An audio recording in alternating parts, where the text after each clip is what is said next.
साथियों नमस्कार। स्वागत है आपका एक बार फिर से अपनी कलम अपने युवा चैनल पर।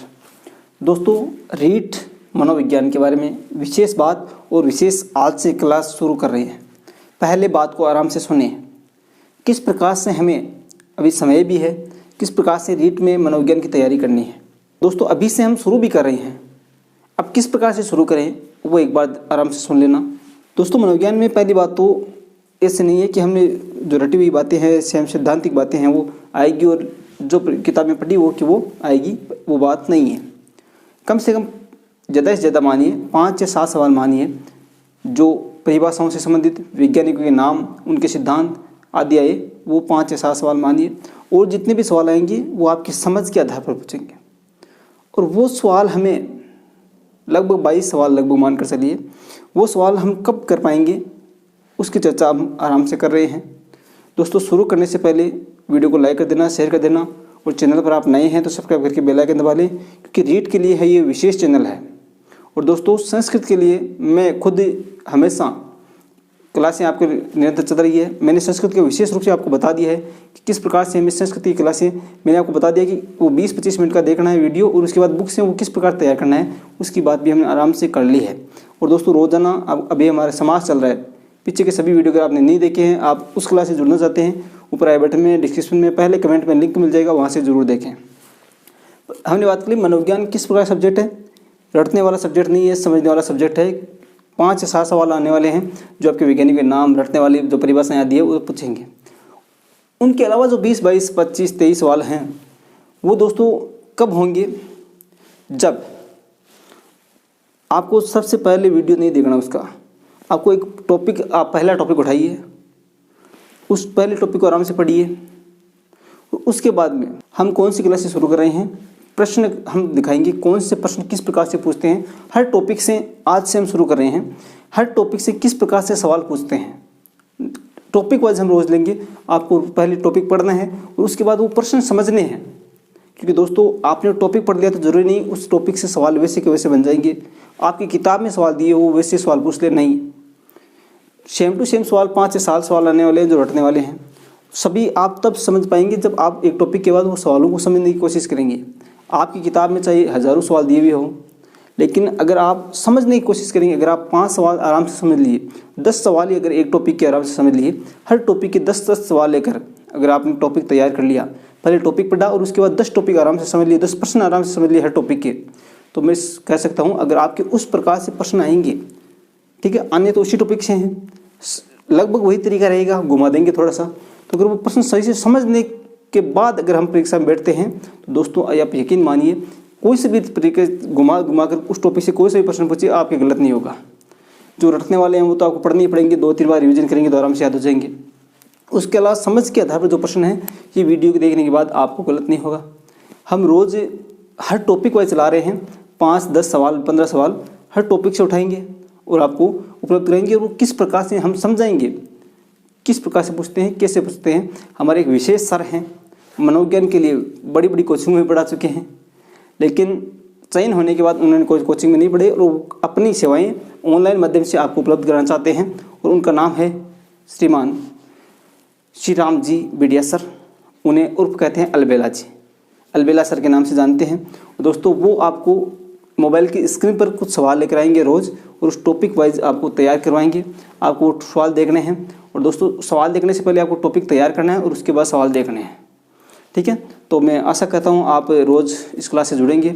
संस्कृत की क्लास से जितने भी जुड़े हैं वो भी मनोविज्ञान की विशेष जो 10-15 मिनट का वीडियो होगा वो ज़रूर देखें। दोस्तों, यही छोटी छोटी बातें आपको सफलता की ओर ले जाती है, इसलिए वो ज़रूर देखें। तो आज ही हम शुरू कर रहे हैं और इसी वीडियो के मैं बाद में तुरंत वो वीडियो जोड़ रहा हूँ और वो आप वीडियो ज़रूर देखें, ठीक है दोस्तों। तो वीडियो को ज़्यादा से ज़्यादा लाइक कर देना, शेयर कर देना और दोस्तों शेयर करके अपने दोस्तों को यहाँ पर जोड़ते रहें, जिससे हमारा भी उत्साहवर्धन होता रहे और हम निरंतर आपकी सेवा में इसी तरह आपका सहयोग करते रहें। आप हमारा सहयोग करते रहो, तो शेयर कर दें, सब्सक्राइब कर लेना और आप वीडियो को आराम से देखिए। साथियों नमस्कार, मैं अलबेला सर आपके बीच में एक बहुत ही बड़ी पर्सन सीरीज जो आपके रीट के टॉपिक वाइज चलेगी। पहला जो टॉपिक है बाल विकास एवं वृद्धि। विकास एवं वृद्धि, ग्रोथ एंड डेवलपमेंट, जिस पर मैं आज प्रश्नों को लेकर के चर्चा करने वाला हूं। दोस्तों, एक एक टॉपिक पर आपके बीच में बहुआयामी प्रश्न आएंगे। उसके टॉपिक के सभी सेक्टर को लेकर के हमारे बीच में, आपके बीच में जो प्रश्न मैं प्रस्तुत करूंगा इस यूट्यूब अपनी कलम अपनी आवाज़ के माध्यम से, दोस्तों उन प्रश्नों में से हूबहू प्रश्न आपको पेपर के अंदर छपे हुए मिलेंगे। तो दोस्तों चलो हम पहले प्रश्न की चर्चा करते हैं। देखना, every learner is unique means that, मतलब प्रत्येक शिक्षार्थी स्वयं में विशिष्ट होता है। इसका अर्थ ये है कि मैंने कहा कि प्रत्येक बालक के अंदर क्या आती है, विभिन्नताएं पाई जाती है। उसमें रुचिक विभिन्नताएं होती है, उसमें बौद्धिक विभिन्नताएं होती है, जिसके कारण से वो क्या होता है, एक दूसरे बालक से क्या होता है, अलग दिखाई देता है। दोस्तों यहाँ पर विशिष्ट होने का अर्थ है कि उसको क्या बनाती है, कुछ ऐसी योग्यताएं, कुछ ऐसी रुचियां, कुछ ऐसी अभिरुचियां और कुछ ऐसी बौद्धिक क्षमताएं बालक के अंदर पाई जाती है जो उस बालक को किसी दूसरे बालक से क्या बनाती है, अलग पहचान देने में सफल बनाती है। तो दोस्तों यहाँ पर ध्यान रखना। अब ऐसा कहाँ दिखाई दे रहा है, ऐसा ऑप्शन नंबर 3 में दिखाई दे रहा है। तो दोस्तों चलो हम बात करते हैं ऑप्शन नंबर 3 कौन सा है यहाँ पर, कि कोई भी दो शिक्षार्थी अपनी योग्यताओं, रुचियों और प्रतिभाओं में समान नहीं होते हैं। एक समान मतलब बहुत प्योरिटी नहीं होती है। हालांकि कुछ गुण मिल सकते हैं लेकिन कुछ गुण नहीं मिलेंगे। इसके कारण से क्या होता है, तो दोस्तों आपने कभी सुना होगा कि एक खिलाड़ी जब टीम क्रिकेट की टीम खेलती है तो उसके अंदर एक खिलाड़ी क्या करता है, गेंदबाजी में परफेक्ट होता है, तो दूसरा खिलाड़ी क्या होता है, बल्लेबाजी में परफेक्ट होता है। तो वह खिलाड़ी जो गेंदबाजी में परफेक्ट है उसको बल्लेबाजी वाले खिलाड़ी से अलग पहचान दिलाती है वह योग्यता, जो गेंदबाजी की योग्यता है उसके अंदर। कुछ उस गेंदबाजों में भी कुछ क्या होते हैं, कुछ फास्ट गेंदबाज होते हैं, जबकि कुछ क्या होते हैं, धीमी गेंदबाजी करते हैं। तो दोस्तों इस तरीके से आपको पता होगा। तो इस तरीके से ऑप्शन नंबर सी हमारा इस प्रश्न का राइट होगा। तो दोस्तों चलो अगले प्रश्न की ओर बढ़ते हैं।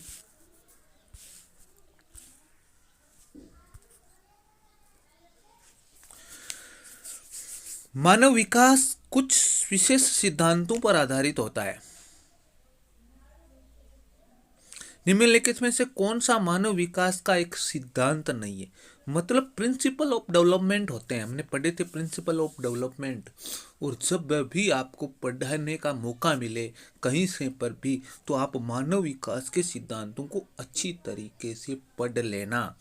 तो दोस्तों विकास के सिद्धांत निम्न में से कौन सा नहीं है, तो एक एक पर हम चर्चा करते हैं। सामान्य से विशिष्ट, जनरल टू स्पेसिफिक, या सामान्य से विशेष भी बोल सकते हैं। तो दोस्तों हमने कभी देखा होगा कि बालक पहले क्या करता है, पूरी हथेली से पेन को पकड़ता है, फिर क्या करता है, अंगुलियों का प्रयोग करता है। तो इस तरीके का विकास क्या होता है, सामान्य से विशेष विकास होता है। तो दोस्तों ये तो विकास का सिद्धांत होता है। अब देखना मानव विकास क्या होता है, सतत होता है। तो निरंतरता भी क्या होगा, विकास का सिद्धांत होगा। तो ये भी उत्तर भी करते हैं। सीक्वेंसी, यहाँ पर देखना अनुक्रमिता, सीक्वेंसी होती है, मतलब पहले बाल्यावस्था आएगी, फिर किशोरावस्था आएगी, फिर युवावस्था आएगी, फिर प्रौढ़ावस्था आएगी। इस तरीके से अनुक्रमिता पाई जाती है अवस्थाओं में। तो दोस्तों कौन सा अपने आप में कौन सा इसका उत्तर होगा, प्रतिवर्ती नहीं होता है दोस्तों, प्रतिवर्ती नहीं होता है, अर्थात विकास कभी भी उत्क्रमणीय नहीं होता है। दोस्तों ऐसा नहीं है कि जो 5 साल का विद्यार्थी है वो 2 साल का विद्यार्थी हो जाएगा। तो रिवर्स कभी भी नहीं चलता है, मतलब पीछे की दिशा में विकास कभी भी नहीं चलता। विकास सदैव आगे बढ़ता है, विकास सदैव आगे बढ़ता है। और विकास आगे बढ़ने में भी कुछ चीज़ों में प्राप्तियां होती है और कुछ चीज़ों के अंदर क्या होती है, हानियां भी होती है। तो दोस्तों इस तरीके से हमारा उत्तर हो जाएगा बी ऑप्शन राइट।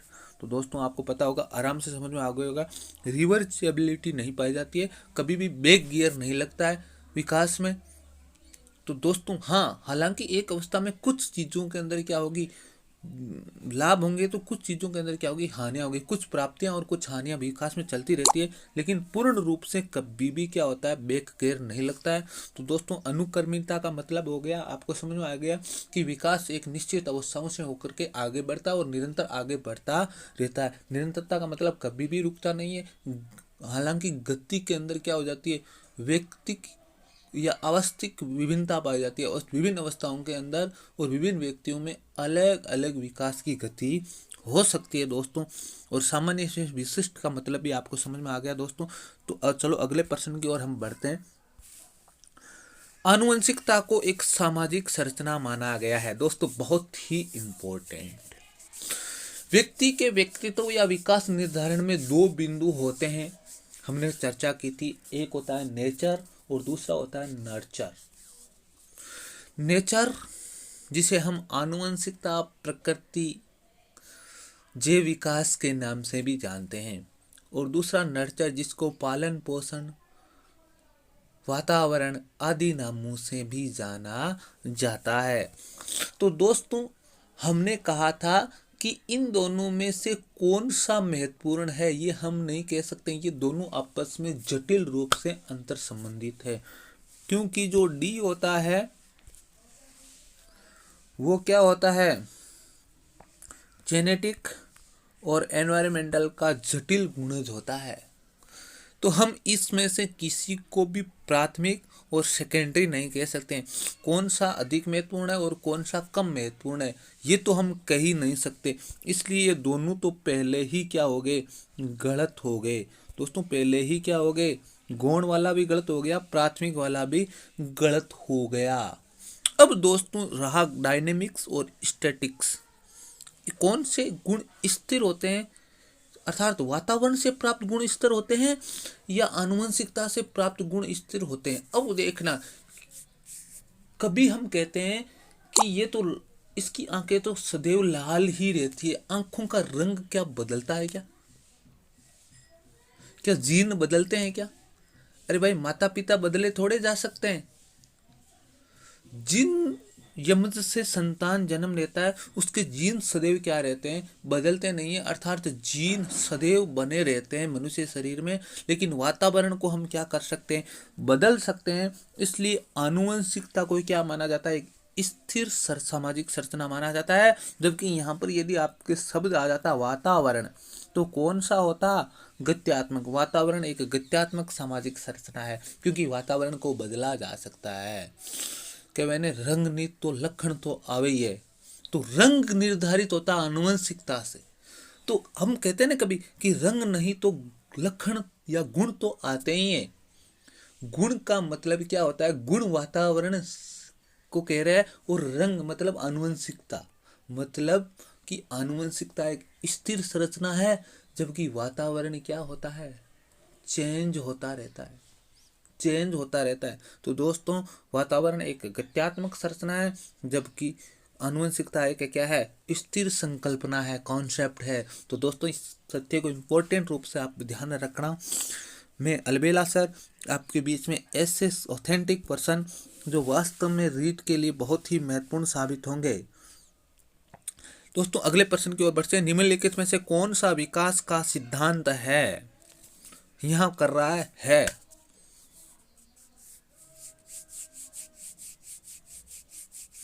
अब देखना दोस्तों, इसमें एक एक चीज पर चलते हैं। सभी की विकास की दर समान नहीं होती। मैंने कहा था ना कि प्रत्येक बालक क्या होता है, विशिष्ट होता है, उसमें व्यक्तिगत विभिन्नताएं पाई जाती है। अर्थात सभी की विकास दर के अंदर क्या पाई जाती है, विभिन्नताएं पाई जाती है, अवस्थिक या व्यक्तिक विभिन्नताएं पाई जाती है। तो दोस्तों ये तो विकास का सिद्धांत हो गया, हमारा उत्तर तो यही हो गया। लेकिन अगले ऑप्शंस पर हम चर्चा करेंगे, क्योंकि कभी भी प्रश्न क्या हो सकता है, पुटअप। विकास हमेशा रेखीय होता है। रेखीय का मतलब ये है, मान लिया जाए एक मैं आपको दांतों के विकास से भी चर्चा कर रहा हूं, दांत और आयु, मतलब 2 वर्ष पर 2 दांत आए, 4 वर्ष पर 4 दांत आए, इस तरीके से एक सीधी लाइन बनती। क्या ऐसा होता है कि 2 वर्ष में 2 दांत आएंगे, 4 वर्ष में 4 दांत आएंगे? इसे भी समझ लो आप, इसी चीज़ से आप समझ लो कि किसी बालक के 2 वर्ष में 2 दांत आते हैं, फिर अगली 2 साल के अंदर 4 दांत आएंगे या 6 दांत आएंगे, ये निर्धारित कर सकते हैं क्या? कभी भी रेखिक रूप से नहीं बढ़ता, लाइनर रूप में कभी भी ग्राफ नहीं खींचा जा सकता विकास का। तो दोस्तों, विकास हमेशा सर्पिल होता है। विकास की गति कभी धीमी तो कभी ज़्यादा वक्राकार होता है। विकास निरंतर चलने वाली प्रक्रिया नहीं है, तो निरंतर चलती है। सततता विकास का एक बहुत बड़ा गुण है। विकास की सभी प्रतिक्रियाएं अंतर संबंधित होती है, नहीं होती है। तो दोस्तों, ये सत्य है क्या? कभी भी सत्य नहीं, क्योंकि दोस्तों कभी आपने, माता पिता ने यदि आपको घर पर धमकाया हो या किसी साथी ने आपको धमकाया हो, तो क्लास में आप ध्यान लगा करके पढ़ सकते हो क्या? दोस्तों, यदि धमकाने से आपके क्या होंगे? सामयिक प्रभावित होंगे, अर्थात सामयिक विकास से आपका मानसिक विकास या संज्ञानात्मक विकास निश्चित रूप से प्रभावित होगा। तो दोस्तों, विकास के बहुआयाम जो होते हैं, विकास एक डायनेमिक्स होता है, बहुत डायनेमिक्स होता है, बहु डायनेमिक्स होता है, मल्टी डायनेमिक्स होता है। और ये विकास के जो आयाम होते हैं वो आपस में बहुत जटिल रूप से क्या होते हैं? अंतर संबंधित होते हैं। जैसा कि मैंने समझाया कि आपके माता पिता या साथी ने आपको धमकाया है, तो आप क्लास में पूर्ण रूप से ध्यान लगा करके कभी भी नहीं पढ़ सकते हो। तो दोस्तों, आपको पता होगा किस तरीके से आपको प्रश्न करने होते हैं और किस तरीके से इनके उत्तर देने होते हैं। तो विकास की दर क्या होती है? समान नहीं होती है। सभी की विकास की दर क्या होती है? समान नहीं होती। विकास निरंतर रूप से आगे बढ़ता है, लेकिन दर में कभी भी समानता नहीं होने के कारण से विकास रेखीय न होकर के क्या होता है? सर्पिल होता है या वक्राकार होता है। अगला प्रश्न देखते हैं दोस्तों। 5वां प्रश्न बहुत अच्छा प्रश्न है जिस पर हम चर्चा कर रहे हैं। सभी अपनी बुद्धि, प्रेरणा, अभिरुचि आदि के संदर्भ में भिन्न होते हैं। तो दोस्तों, ये बुद्धि, प्रेरणा, अभिरुचि में भिन्नता किसके कारण से आती है? वंशानुक्रम और पर्यावरण की अंतर संबंधितता के कारण से आती है, जिसको हम व्यक्तिगत विभिन्नता के नाम से जानते हैं, जिसको इंडिविजुअल डिफरेंस बोलते हैं। व्यक्तिगत विभिन्नताएं 2 तरीके की होते हैं, इंटरपर्सनल और इंट्रापर्सनल, जिस पर चर्चा हम आगे करेंगे। तो दोस्तों, इस तरीके से आपको समझ में आ गया होगा। चलो अगला प्रश्न हम देखते हैं। तो ये 5 प्रश्न इस बार इस वीडियो में हो गए। शॉर्ट वीडियो बनाने का मतलब मेरा ये था कि आपको कुछ बातें कहनी है। तो दोस्तों, ये जो 5 प्रश्न है आपको कैसे लगे? पहले तो आप क्या करो, इसको लाइक कर दे और इसको ग्रुप्स में शेयर कर दे। दोस्तों, अब मैं ये कहना चाहता हूँ कि आपके बीच में प्रश्न लेके आऊँ या आपके बीच में थ्योरी की क्लास लेके आऊँ टॉपिक वाइज, ये बता दीजिए। यदि आपने थ्योरी कहीं से पढ़ रखी है तो मैं आपके बीच में प्रश्न लेके के आ सकता हूँ, लेकिन आपने यदि थ्योरी अधिक परिपक्व भाषा में, मैच्योर भाषा में या साइकोलॉजी की भाषा में नहीं पढ़ रखी है कहीं से, तो मैं आपके बीच में क्या कर सकता हूँ? थ्योरी की क्लास लेके आ सकता हूँ। तो दोस्तों, आप कमेंट बॉक्स में कमेंट जरूर करके बताएं कि थ्योरी की क्लास लेनी है या जो टॉपिक वाइज प्रश्न है वो चलते रहना है। तो दोस्तों, ये जो 5 प्रश्न थे वो बहुत इंपॉर्टेंट प्रश्न थे दोस्तों, लेकिन ध्यान रखना आप कमेंट बॉक्स में कमेंट जरूर करें, अपने विचार साझा जरूर करें कि आपको थ्योरी की क्लास चाहिए। काफ़ी विद्यार्थी जो हमारे रामोतार जी सेस्मा हमारे साथी अध्यापक है, वो अभी संस्कृत ग्रामर की क्लास ले रहे हैं, तो उससे काफ़ी विद्यार्थियों की रुचि इस यूट्यूब चैनल पर बढ़ी है। इसलिए मैंने पहले तो मेरा इंटेंशन भी नहीं था कि इस चैनल के माध्यम से क्लासें ली जाए, लेकिन अब काफ़ी विद्यार्थियों की रुचि मैंने देखा है पिछले दिनों में इस चैनल पर संस्कृत ग्रामर के कारण से बढ़ी है। संस्कृत ग्रामर के चलते हुए आपकी जो रुचि देखी गई है उसको चल करके मैंने भी इरादा किया है। दोस्तों, मेरा मूल नाम अलबेला सर है और मैं निश्चित रूप से आपको साइकोलॉजी और पेडागोजी की ऐसी तैयारी रीड के लिए करवाऊंगा जो वास्तव में जयपुर और जोधपुर में भी नहीं होती है दोस्तों। तो आप ये कमेंट जरूर करें कि आपको थ्योरी की क्लास लेनी है साइकोलॉजी की या आपको टॉपिक वाइज प्रश्नों पर चलना है। दोस्तों, जब तक आपकी थ्योरी क्लियर नहीं है तब तक प्रश्नों के करने का कोई भी इंटेंशन नहीं है। मैं उसमें आपको जो दलीय व्यवस्था के तहत में होता है, जिसका समर्थन ज़्यादा रहेगा उसी के अनुसार मैं चलूँगा। कमेंट बॉक्स में कमेंट जरूर करें कि मुझे थ्योरी की क्लास लेनी है या टॉपिक वाइज पर्सन लेने हैं। तो दोस्तों, मैं अलबेला सर इसी आशा और इसी विश्वास के साथ में इस वीडियो से विदा लेता हूँ कि आपका स्नेह, आपका आशीर्वाद इस YouTube चैनल पर यूं ही बना रहे। प्लीज़ इस वीडियो को शेयर कीजिएगा ताकि अधिकतम लोग अपने विचार साझा कर सके।